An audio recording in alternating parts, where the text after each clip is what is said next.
Hey everybody, welcome to the Kino Twitch channel. My name is Matt. I'm playing my Star Wars Old Republic character, Hadron. I'm Christy. I'm playing a Toralyn, my Jedi Shadow.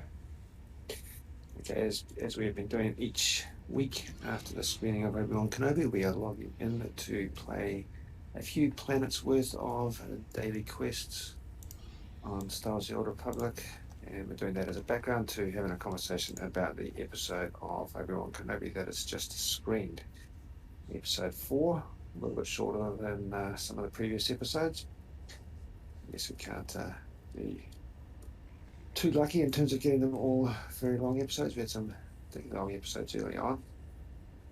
But that means we've actually watched it twice in advance of coming into this stream. Hopefully, means we'll have it, even though it's a bit shorter, we'll have a lot to talk about. We are Republic aligned characters at this point in time. I'm playing a Republic Commando. Toralyn, Toralyn is a Jedi Shadow. Dressed up as Bastila Bastila? Yeah. It's no modifications? No. We're on the planet Balmorra, which is an Imperial ruled planet. It's an Imperial base planet at this point in the timeline. So we're going to be running around shooting Imperials, stabbing Imperials with a lightsaber, and trying not to get detected. Let's get this ball rolling. If you've got any thing that you want to discuss about that episode of Obi-Wan Kenobi, pop it up in the chat. We'll read it out and see how that sparks conversation as we go along. Yep. We'll start with industrial sabotage. Industrial sabotage. So even though we're going to discuss spoilers, I don't consider this episode to be particularly spoilery. It pretty much was expected that we would see the situation where everyone's trying to rescue Leia back, and it, on the whole, panned out as we expected. I guess the biggest spoiler happened right at the end. We'll get to that in due course.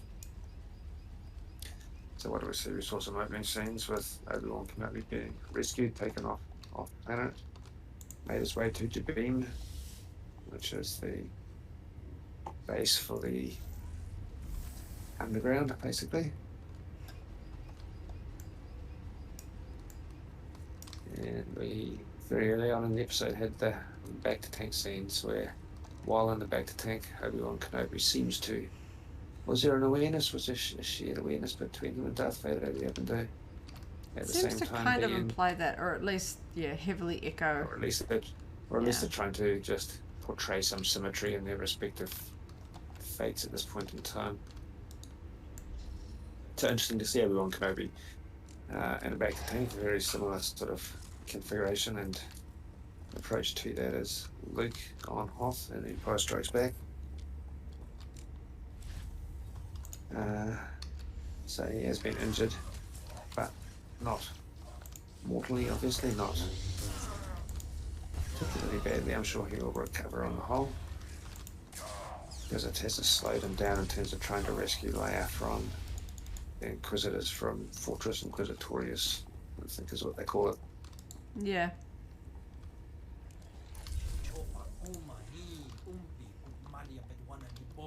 So on the underground base, they have limited resources, but they do have at least one large transport, and it's capable of getting them to the planet that the Inquisitors are based on. And I think they implied that the planet the Inquisitors are on is a water moon in the Mustafar system, so quite close to Vader's castle. We'll do hit them where they live.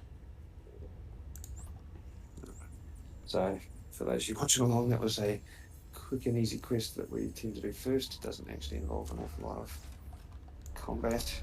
Pretty straightforward in terms of just planting a few bombs. Get that one out of the way.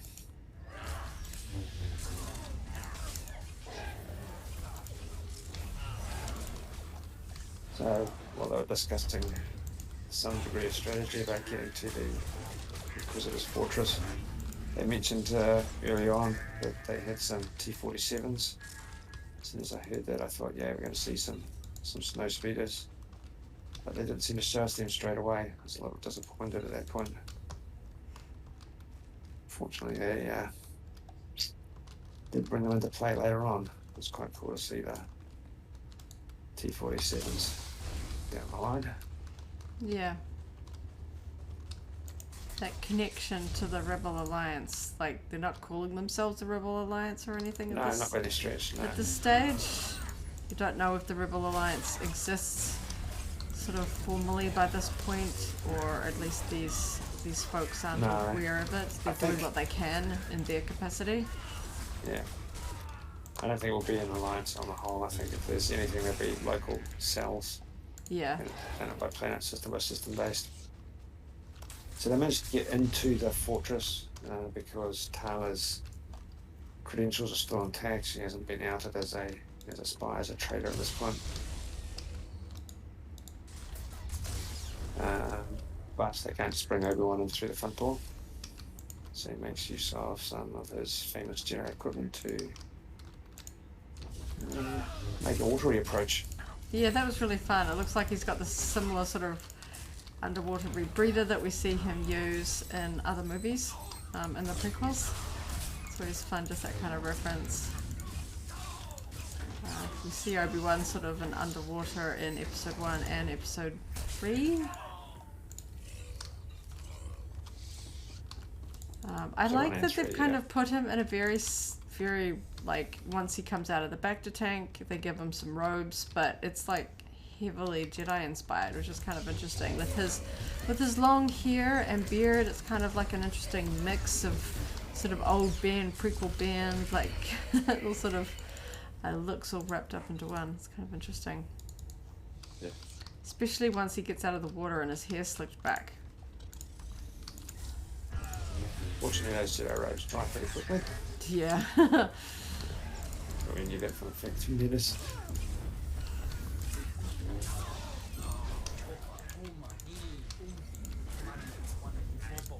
So parallel to Obi-Wan's approach, Leia is undergoing a inquisition.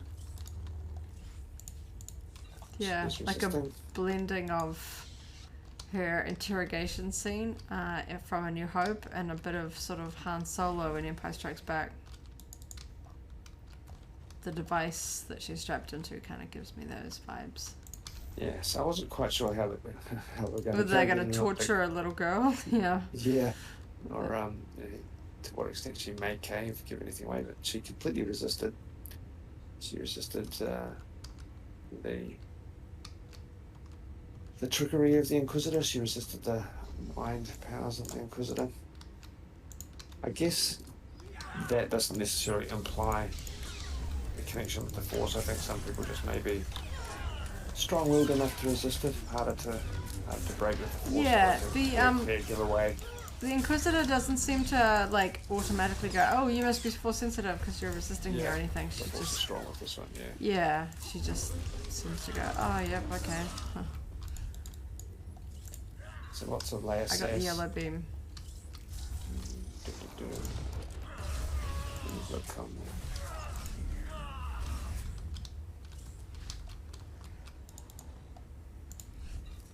You've still got the AoE. You've still got the AoE, so I assume you didn't get it. Okay.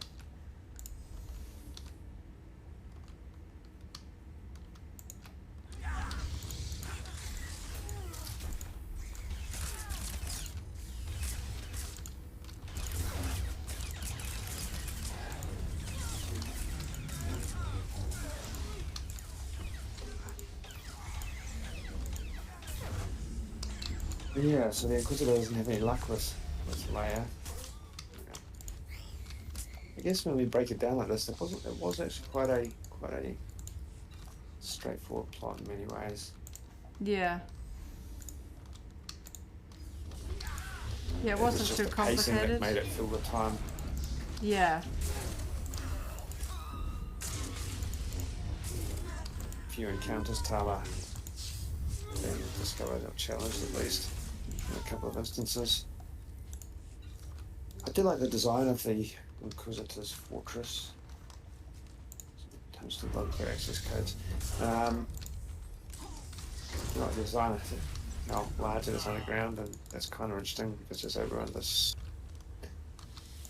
detects later that underground there's a lot, not underwater at least, a lot going on. I guess they need quite a large facility to really carry that off. So a lot of presumably Jedi are force-sensitive individuals. He calls it a tomb. It's interesting to see because they kind of look like they're in stasis, like something that's not carbon freezing. Keep people on display. Well, they also look like, like they're not dead, but it's hard to. If they are dead, they're unusually. I'm still. Yeah, I'm coming back this way. They'll be respawned in here. Oh. Yeah, unusual display. Yeah. They are dead. Not in a way that we've seen in Star Wars before, and obviously one of the big... I'm sure people will do all sorts of internet sleuthing and figure out if any of the others are recognisable, but yes, the one at the end that seems to sort of draw the most attention is got a distinctive Jedi Youngling helmet, so I guess that's... Yeah. Whether that is recognisably one from the very opening scene. In the Jedi Temple. We're going to make someone recognisable, that just go all the way and give us something we truly recognise. Yeah. I guess most of the ones we do recognise from the films, visibly died in the films. Yeah. I feel like if it was like a prequel Jedi, there'd be some people that don't know the prequels that much, and they go, "What? Who is that? Are we supposed to know that one?" I feel like they're trying to keep references. Well, of course, you can't just keep all the references from within this series, but coming back to the outfit that we saw at the start makes newcomers a little more familiar with what is being depicted here. Side note, just talking about familiarity and such, like you mentioned that the prequel trilogy summary that showed at the start of episode 1 is actually available for independent watching on Disney Plus, isn't it? Yeah, it's on the extras tab along with the trailer. I thought that was kind of interesting. That,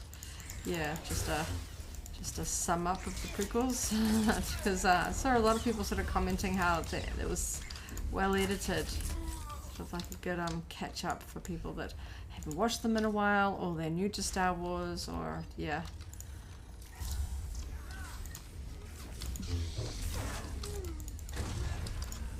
Obviously a huge sort of percentage of the audience for the Kenobi show, the target audience, the people that love the prequels, love the character. Do you still have it? Oh, finally, okay. Yep. Sorry, what were you saying? I got them. Yep, they're your friends. Yep. The target audience for Obi-Wan is obviously people that grew up with the Ewan McGregor Obi-Wan, people that are sort of very fond of the character, that would know, but everyone's got family members, introducing them to the sort of new generation and a wider audience on Disney Plus. It's neat that they've put that there separately, so you don't need to sort of remember where it is on Disney Plus. We'll have to boot up a whole episode for it.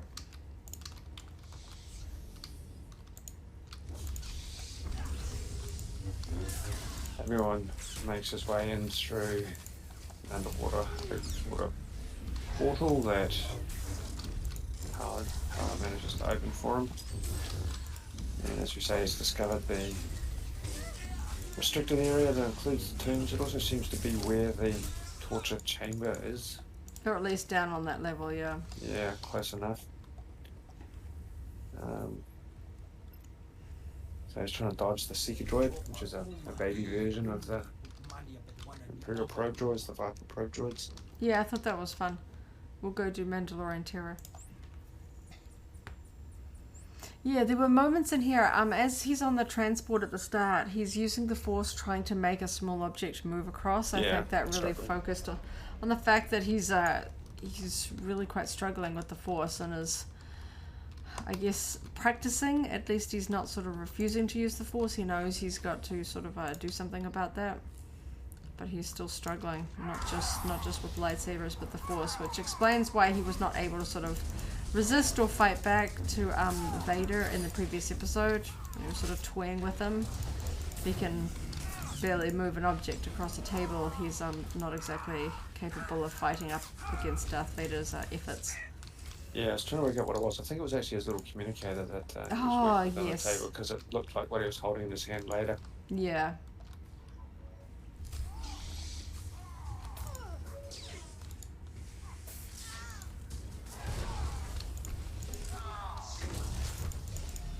So Leia has been moved from the conference room interrogation to the torture chamber interrogation at this point, and she's obviously screaming out in defiance, and Obi-Wan becomes aware of that.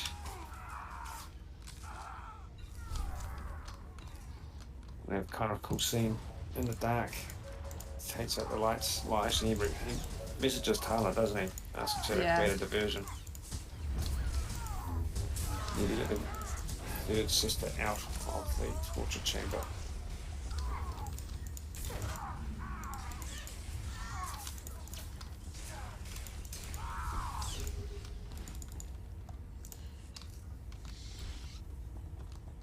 But again, pretty straightforward in terms of plot along that way. There's not too many big surprises.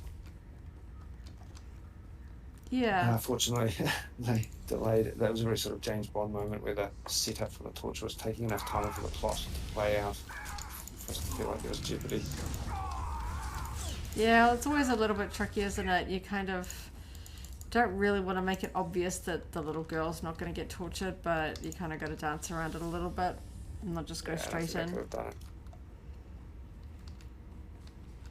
And yeah, there is very much an element of Tarkin and Vader wanting to know where the rebel base is here. Oh, I was just going to say Dantooine at some point. Yeah.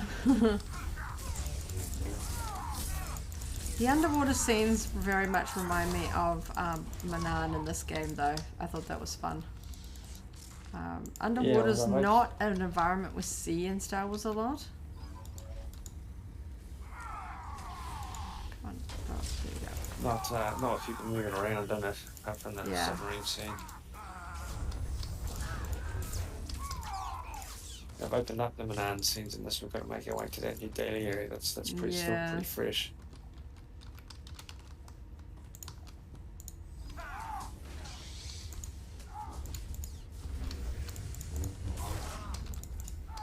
But yeah, Obi-Wan breaking out of the dark was really quite fun. We're finally getting him a little bit more brave about using his lightsaber. That it's not just a last resort. He's knowing that it's, I guess, his best tool at this point. Maybe perhaps it's feeling a little bit more familiar to him. Didn't seem to be struggling with it quite as much. I get the impression that it's pretty rapidly coming back to him. That his lack of familiarity is just a consequence of making a conscious choice not to use it for such a long time, but now that he's getting back into the flow, it seems to be coming, and that became quite evident, excuse me, when he got into the corridors. Yeah. And stormtroopers were approaching from multiple directions. Yeah, he was expertly deflecting.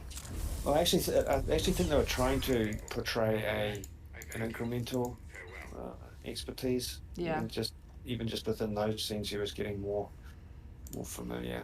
I don't think it was all there in the first hit. I think it came progressively, which is kind of cool because he was becoming less effort required to swat the blaster bolts into the respective stormtroopers. Yeah. We'll go do Colocoid Massacre. Just going to clear a few things out of my inventory. You might get kicked out of the face. Yeah, that's fine. So Colocoid Massacre. And so we saw a Purge Trooper specific to this series, a variant of the Purge Troopers, which was a little bit interesting. Didn't get a clear view of them, so hopefully we'll see them in some other format. Okay, we're going to knock out this nest. Do it at the same time. 3, 2, 1, throw. They look like they had Stormtrooper faceplates, but a bit of a curved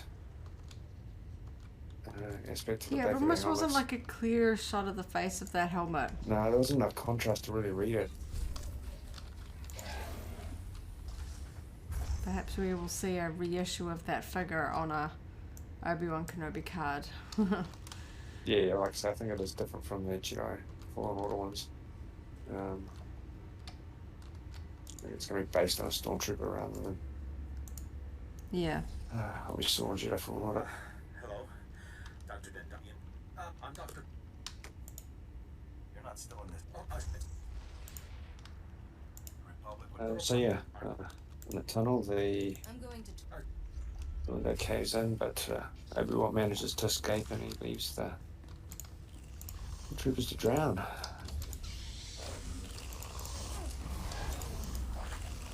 Yeah, it was an interesting moment of sort of. We're seeing stormtroopers as a bit of fodder in this series. Well, they go down pretty easily. The plot necessitated that this episode in particular. Carla takes a few out. Everyone takes more than a few out. He takes them out directly with his lightsaber. He takes them out with ricochet bolts. Yeah. Blaster bolts. They definitely go down pretty easily. Coming up with some interesting deaths for them. Sliced in half and drowned and.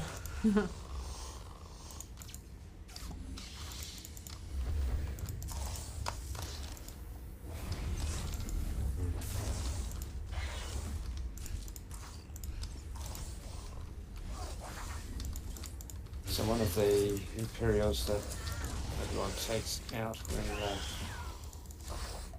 when the water windows collapse, he doesn't have a fortunately big cloak that he can put on, an Imperial cloak that he puts on, in addition to the Imperial officer's cap. Yeah, it reminded me a lot of Beckett's sort of stolen Imperial get-up from Solo. With the Imperial cap and stuff like that. Yeah. Yeah, they're obviously making the sort of the alarm set off by the Seeker droid. This sort of disturbance. Oh, I just didn't it up. Okay, I've still got to get implants.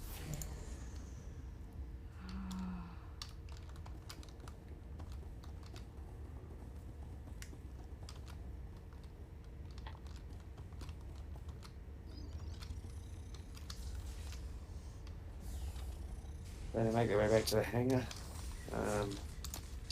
SWTOR set off the alarm, so it's just I think the other Inquisitors as well are making their way back to the hangar. Darth Vader's making his way to the hangar too, after having had a bit of dialogue with Third Sister. Yeah. Where he reminded her that he said the price of failure was going to be her death.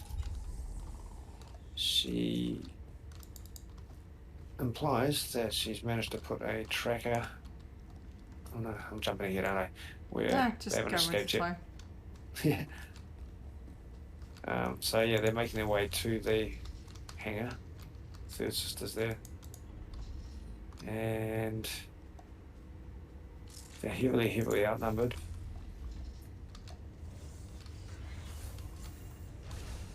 And that's when the snowspeeders come in. Yeah. Which is very cool. Yeah, so they used them in a different way than they used them in the Empire Strikes Back. They showed them hovering as basically weapons platforms, which is kind of interesting.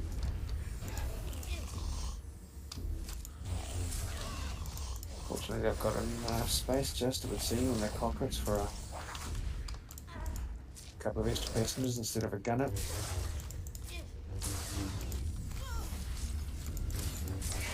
Alright, I have what I need there. That's done.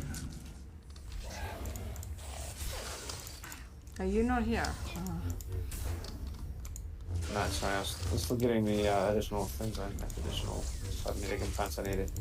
Oh, I got them all. Okay. I was not quite as lucky in terms of the drops as you were, so I was getting them. Oh, okay. Have you done this console? Nope. Okay. Yeah, I enjoyed seeing it, or hearing the Snow Speeders T-47s.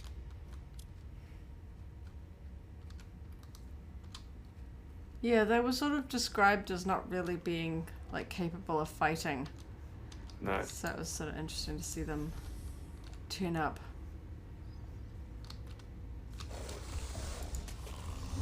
No, well, without the gunner emplacement, Falcon emplacement, they are just one man, one pilot vehicles with front-facing only guns, which is not dexterous, not particularly versatile, but they managed to make it work in this instance. A bit of heavy firepower to take out the numbers of the troops.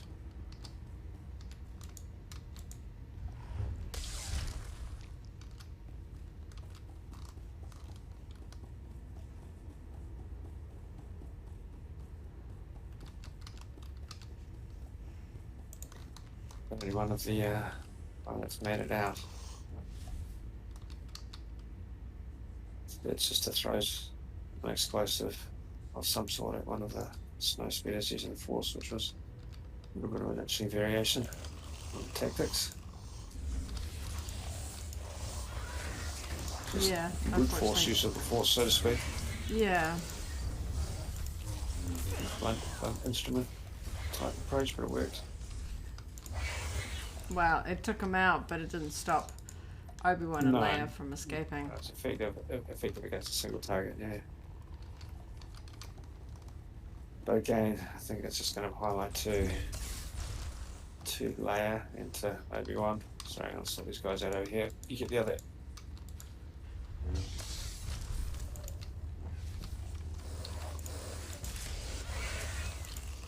Going to highlight to Obi-Wan and to Leia what the Empire's doing and the necessity to fight back. Yeah. She may not have recognized Reva as an Inquisitor before, but she's well aware of their sort of alignment now.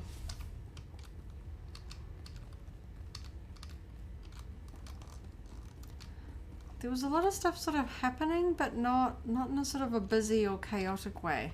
No, like I say, I think this episode was just filled up by the pacing, not by the detail.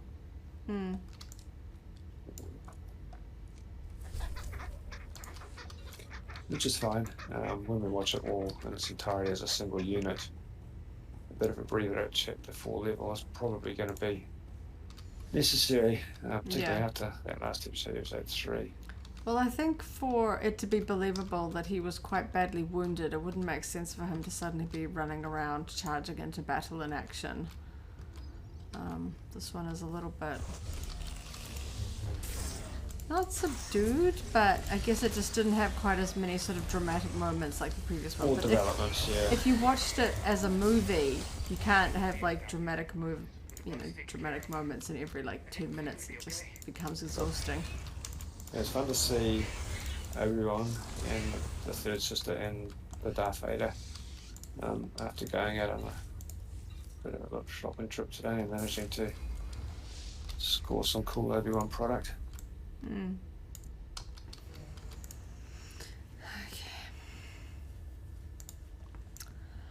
Don't know if you want to wrap up these here, like just keep going. Easy enough. Yeah, why not? Well, we can go do the probe droid intel, shifting priorities. Sure. It's not what we do often, I don't remember it quite as well. No, it's the droids in the acid. So it's cool to see the Obi-Wan collection action figures showing up in New Zealand. Before it would seem as they've shown up elsewhere around the globe. Yeah. Pretty rare occurrence. Generally we get things sometimes months after they've come out in the US. Sometimes days. Particularly for Funko, they tend to get their stuff here pretty quickly, but yeah. Especially since some websites have still got a January release date for those. That's pretty crazy. Yeah, I think Mighty got the Obi-Wan with an August release date. They don't have Vader or Reva. And EB Games might have most of the Inquisitors, at least in the Black Series. I don't know about the Vintage Collection scale. Yeah, well, some of them doesn't even look like they even had announced the Vader figure. Not a lot was known about that Vader figure. No one's seen it open. I've seen a lot of people asking questions about when we will ultimately open them, but let's put them in. There aren't many Obi-Wan Kenobi figures. We're just going to enjoy keeping them on the card for now. Yeah, there's no point in having like multiples yet. We've got many Vader figures out on display. It doesn't feel like a burning need just to have another slight variation out on display. I quite like having a few products with the Obi-Wan Kenobi logo on them. Also, I think there's just a lot of people that want to get their hands on it, and it seems selfish to buy multiples just for the sake of having one on card and one opening. Yeah. Should we do the bonus? Yeah, sure. Okay. Time in the hands. We'll probably run through this planet. We might not do much beyond this planet. Yeah, that's why I figured that we'll just potter around here and get some kills done. You know, sometimes I like visiting planets and quests that we haven't done on a frequent basis. And I know there's a lot to do in this game these days, but we do have a bit of a traditional pattern of doing things. Yeah.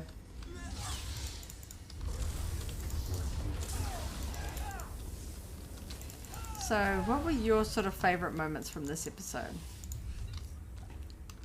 Like, obviously the snow speeders. Yeah. Yeah, I like the way that Obi-Wan's getting back to using his lightsaber for fighting, because we made a comment either last week in the stream or in our last podcast or both that he's not fighting with the Force at all. Yeah. That he's fighting martial arts style, which is very interesting to see a Jedi doing, just hand-to-hand. Skillful combat, but not necessarily Force-empowered combat.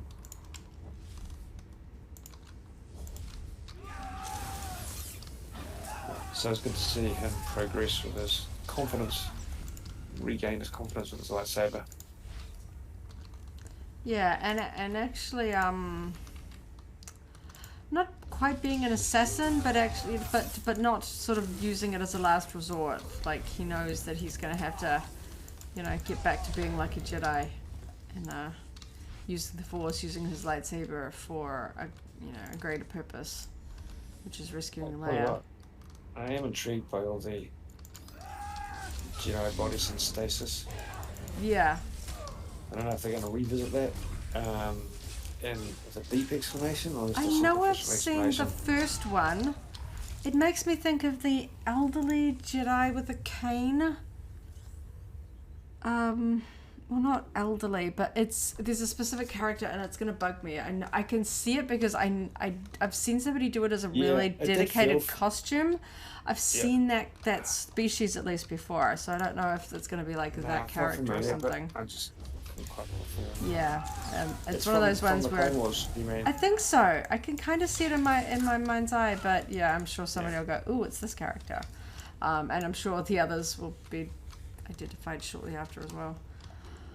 We'll head across the bridge and go. We need some big mobs of enemies, don't we? Yep. I like the fact that Leia didn't relent. She didn't crack. She didn't believe. No, it continues to make her role as a leader and a survivor. Well, we also know that later on she, gets tortured trying to find the rebel base and would rather, not rather, but she, even though her home planet is under threat, she does not. And I feel like it would be against her character, even though she is young, to give up the location of something she knows is important. She might not know these people very well, but she is aware of what they do is so important. Yeah. It's necessary for the cause that they remain secret.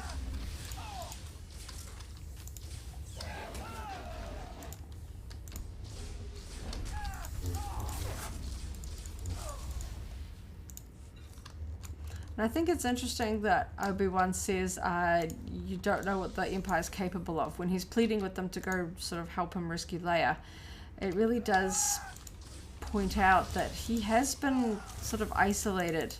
He's not seen the horrors that the people on the ground, the people that are fighting for the rebellion, have seen what the Empire is capable of, and that is why they are in. I think a lot of people wouldn't have seen it. I think that probably is. It wouldn't have survived this long if it was completely overt. But clearly, from the perspective of Force users, the Jedi escaped Jedi. They're the ones that like his in particular hunted down relentlessly and mercilessly.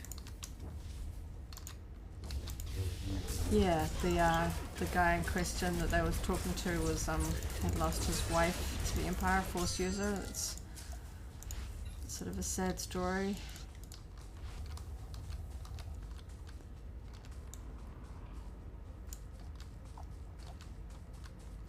I did enjoy the sort of the cracking of the pipes with the stormtroopers. I thought that was sort of a fun. I don't know, I guess it just reminds me of certain movies. That kind of fear of being, underwater. And I can imagine a semi-interesting, if the stunt performers were actually performing in water, at the end it looks like they're floating in water through the door. That would have been an interesting day on set. Oh, did the bonus. I can imagine that would have been, an complicated stunt performance to have people under the water with a stormtrooper armor on. Can't imagine it being easy to swim in, or safe to swim in.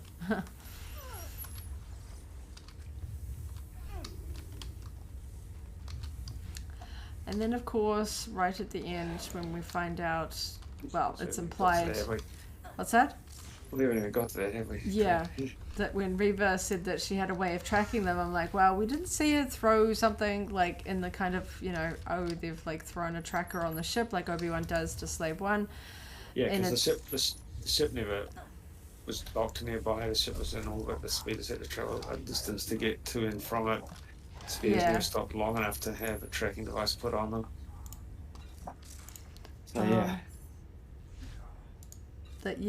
she's done something to Lola, because when she's talking to Leia, she holds Lola. She doesn't give it back straight away. Yeah. I'm going to do the last one. So I'm feeling conflicted. I don't want Lola to be bad. Like, I've saved her a couple of times. And they're turning her into a cute toy. Like that whole sort of the it's little. Very important to Leia. I don't think at this point that they're going to leave her. I think they'll at best reprogram her. Yeah. It would be odd because they're doing this whole merchandise sort of collection around her, and people would be like, oh, it's like, BB-8 or BB-9A. Well, BB-8, of course, the cute one that helps the heroes, not the evil one. Because the interactive electronic versions only just come out for pre-order.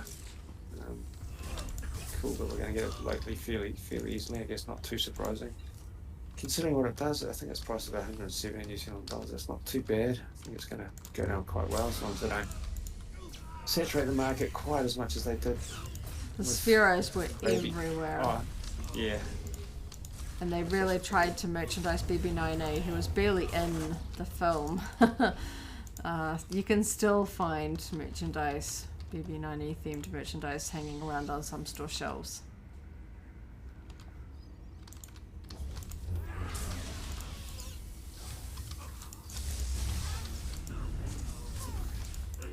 I like seeing Obi-Wan back in classic sort of Jedi-esque robes. He's using his lightsaber. I feel like they're slowly getting him back in a slightly more sort of classic Obi-Wan shape for a rematch with Vader. I feel like it's not going to be satisfying unless we feel like Obi-Wan is maybe not back to his sort of full Episode 3 capabilities. He's been, spending the last 10 years not really training or practicing, but at least a slightly, not so much of a one-sided fight. It's hard to tell exactly the timelines. The rebels seem to think that Vader is not in the fortress, but he seems to be there, and I don't know whether he was like there the whole time, or whether he's come because it's a disturbance. Because they said it's not far. Yeah, they said they think he was on a ship. It's a pretty short commute. So we assume that he's like gotten there when he heard that Kenobi was there with Leia and the sort of basically you let them get away. Because I think if he was there, it would sort of be under his watch, as it were. So yeah, I don't think he was there the whole time. No, I presumed, because the Vector scenes that we saw before Obi-Wan got to it, kind of implied he was just going about his back to business. Yeah. We didn't really have any sort of quiet moments with Obi-Wan and Leia talking. Obviously, most of it was about getting her back, which they do get at the end. I thought the moment, I mean, it wasn't talking, but the moment at the end where she reaches for Obi-Wan's hand and just holds his hand while they're sort of speedering away at the end. That was sort of a cute little moment that she's reaching out to him. You know, she was like running away from him and kind of, you know, talking back a bit, you know, not entirely trusting of him. Yeah, there's a lot of understanding that's grown since that time. Yeah, because there is you don't know how much, whether she's trying to doubt what Reva's saying or whether she is sad when Reva tells her that Obi-Wan's dead. You don't know if she's like, I don't know if I believe you, if you're lying to me, or whether she's sad because she thinks maybe he is dead. Yeah, she wasn't going to relent either way. Yeah, but there wasn't enough clues as to whether or not she was going for it. Keeping her emotions sort of close to the chest, so as not to sort of show a weak spot there. But you think that end kind of, she's glad that he's there, that he's safe. She's safe for the time being.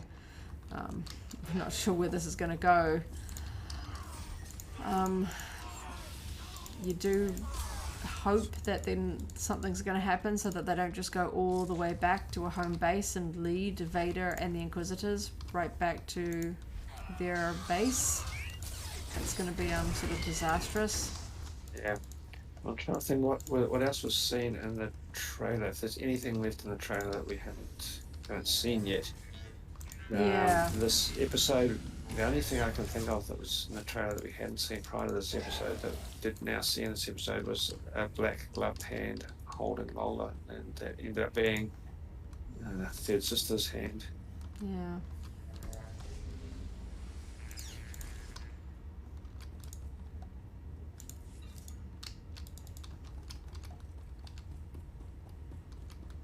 So yeah, not too much spoilery from this one. Just some sort of yes, Obi-Wan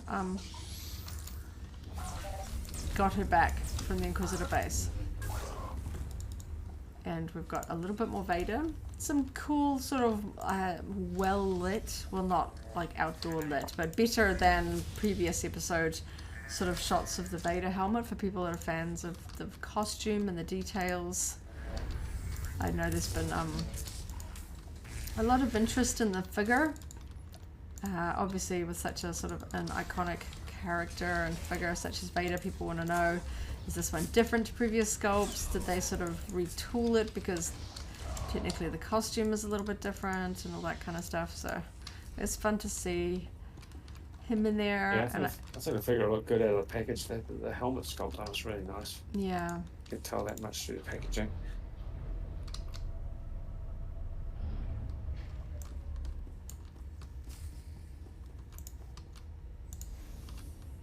So we've only got 2 episodes to go. I feel like we're gonna get up a pace in the next episode. Then I don't think they can leave it to just the final episode after this sort of quieter one. Yeah, it's a funny thing. We feel like we're really. It's a funny world to be in now, thinking that week to week we're not getting enough Star Wars because of the 7-day downtime. Yeah, this was a slightly shorter episode as well. More like, oh, back in the day when it was years between new Star Wars, and now we're just like, oh man, a whole week. But after the 6th episode, we'll have another little bit of a break before Andor.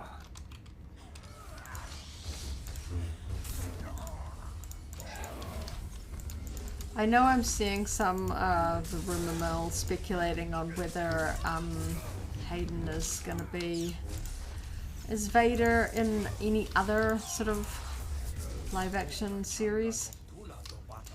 It'd be interesting to see. Well, yeah, there was the whole conversation about his appearance in Ahsoka because of what Rosario said. That implied they would work together on that series, but it's not clear whether or not those will be flashbacks or just an appearance in the suit. Yeah. Because they seem to imply that the shrouded figure that Obi-Wan kind of miraged on the previous planet was Anakin in his sort of Jedi outfit. I think that, so it'd be interesting to see if we get another moment like that. I kind of hoping that they might have done like a flashback or something in this one, but I guess they just didn't want to sort of mess around with CG, making everyone look slightly younger or anything like that. That they've used the sort of the sum up of the prequels to kind of give everyone that kind of moment of remembering what they were like previously, rather than trying to sort of add to what was already existing. Yeah. I didn't actually get that final quest. You didn't finish this one? No, it still says insert Lord back on. I don't know why. Okay. Well, we'll run up here and kill a champ. You might need to oh, maybe I'm you back in the didn't. phase. It's your phase. Yeah.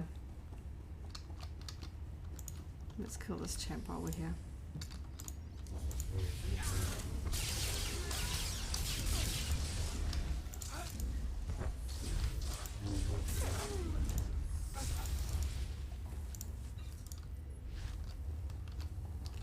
The Tala Imperial Officer character is sort of a new addition, but I was really...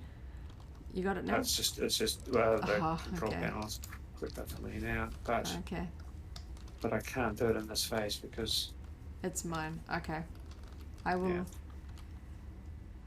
I have to leave. The Imperial Officer character Tala, I was really worried that she's new to us. She's not like a beloved character, but I really was worried for her in this episode while she was doing the sneaking around. I don't know if it's just my personality that every time somebody's like sneaking somewhere that they shouldn't be, I get really anxious when she is sort of inputting the codes and stuff. It made me really anxious. That she's going to get caught, and she did, but she was able to kind of, get around it and stuff like that. And we see that she's not afraid to do what's necessary for. Yeah, I hesitate to say the Rebel Alliance, but for basically what is the Jedi rebellion Underground. at this point. Yeah, the Jedi Underground.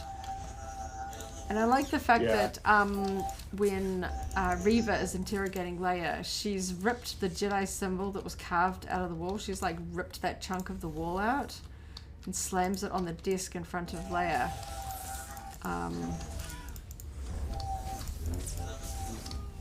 Because you wonder how much people of this sort of generation would recognize that symbol.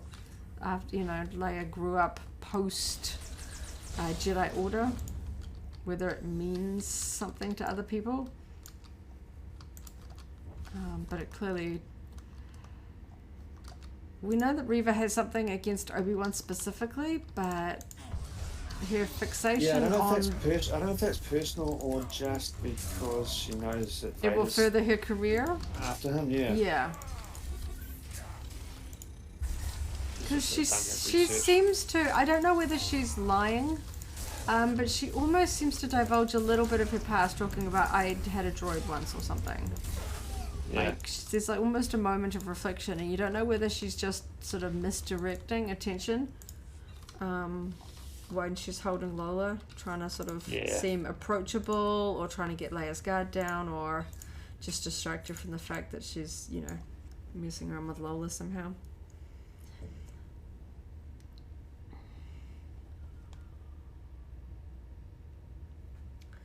So yeah, we got much else to do here? No, I think that's it's a decent sized planet to run through. Yeah. I think we'll probably have a slightly shorter stream today. Just because of the fact that it's a slightly shorter episode to discuss. Yeah. We will revisit it when we do our SWTOR podcast next week. That'll be out on Monday night, Tuesday morning. I thought about more time to think. We may have come up with a few more conversation points. Yeah, sometimes I feel like you need more reflection for the slightly quieter ones, or yeah, I feel like there's more subtleties in this kind of episode than, say, the first one. Less sort of people-to-people interactions.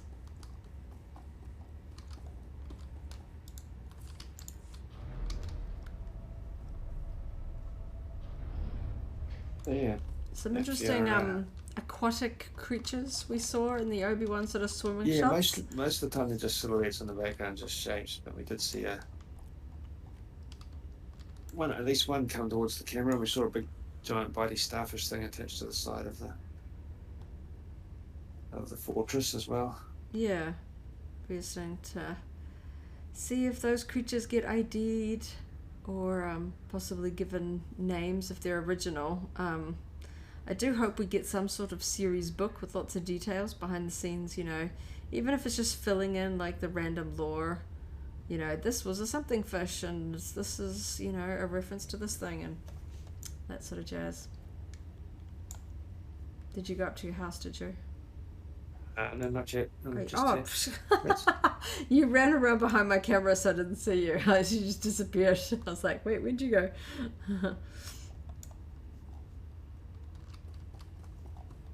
No, I think the old Jedi from Clone Wars you're thinking of is Tira Sinube, has a lightsaber in his cane.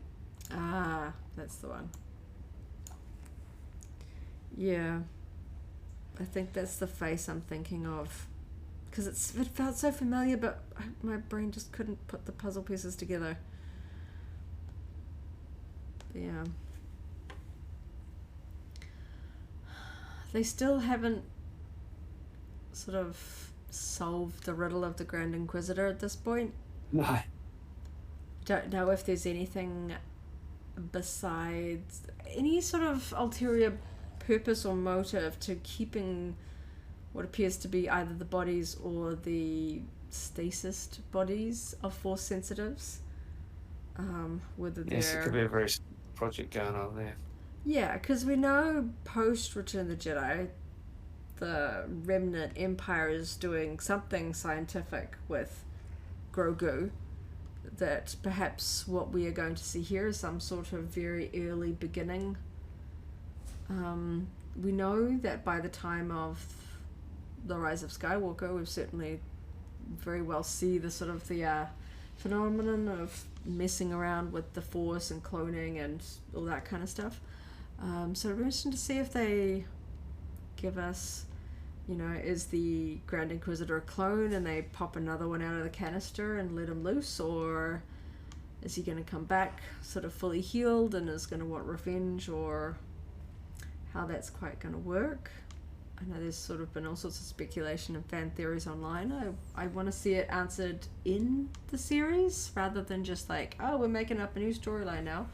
I'm hoping that will get resolved and not just in the last episode. I'm not quite sure where we're going to go here. I feel like I'm not sure what story you can tell where they're going to go on the whole. Yeah. Back to Alderaan, but I don't know what other purposes the story's going to have in terms of the machinations of the Inquisitorius or the Empire of Darth Vader. Yeah. And I'm hoping the last episode's a bit longer. We're getting these shorter episodes in the middle. Yeah. I'm like, come on, we're going to have a really long final episode. I feel like there's a lot more, if not sort of action story, but a lot more emotional story for Obi-Wan. He doesn't match up to the Obi-Wan that we see in A New Hope yet.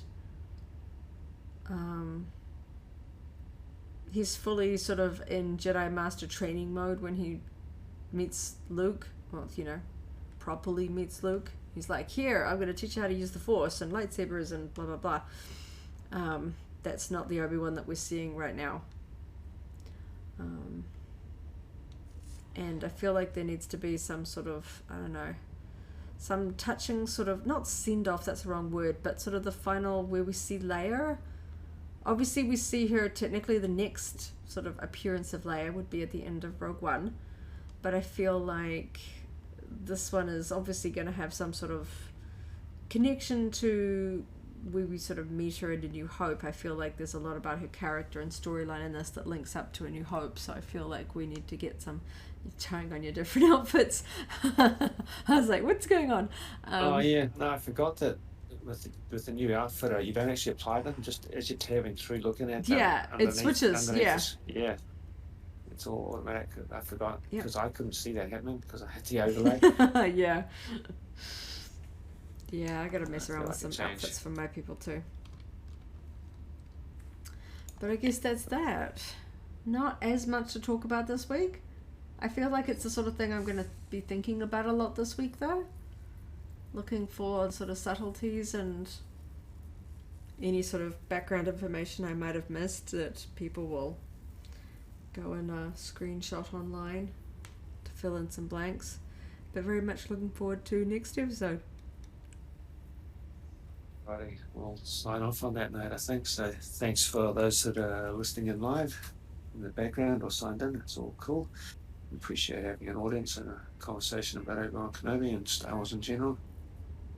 And we'll see you all next week. Thanks guys. May the Force be with you. If you enjoyed this video, go ahead and give it a like, check out our other videos, and subscribe for alerts about new uploads. Thanks for watching, and may the Force be with you.